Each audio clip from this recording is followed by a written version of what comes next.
রোশনাই ধারাবাহিকে আমরা দেখেছিলাম রোশনাইকে শরবত খাওয়াতে গিয়ে গ্লাসটা ভেঙে গেছে। তখন ওখানেই ওর যে ডিস্টার্ব করাচ্ছিল সে বলল, কাজ ভেঙে গেল, কিছু একটা শুভ ঘটবে।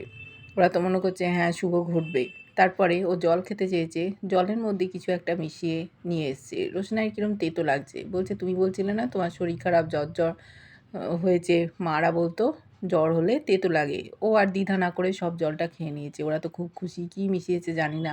ওদিকে সুরঙ্গমা, গরিমা, আরণ্য চলে এসছে, গুরুজির সাথে দেখা হয়েছে। গুরুজি খুব আপ্লুত গরিমাকে দেখে, ওনার প্রিয় ছাত্রী, ওই মুকুটটা পাবে এই রকমই ধারণা। গরিমা নাচই করতে পারছে না, ভালো করে হাঁটতে পারছে না, ধরে ধরে যাচ্ছে, তবু ওদের আশা চূড়ান্ত। বলেছেন গুরুজি, এখানে তোমার পরিচিত কেউ কেউ থাকতেও পারে, তোমার শত্রুও থাকতে পারে। সুরঙ্গমা বারণ করছে, বলবে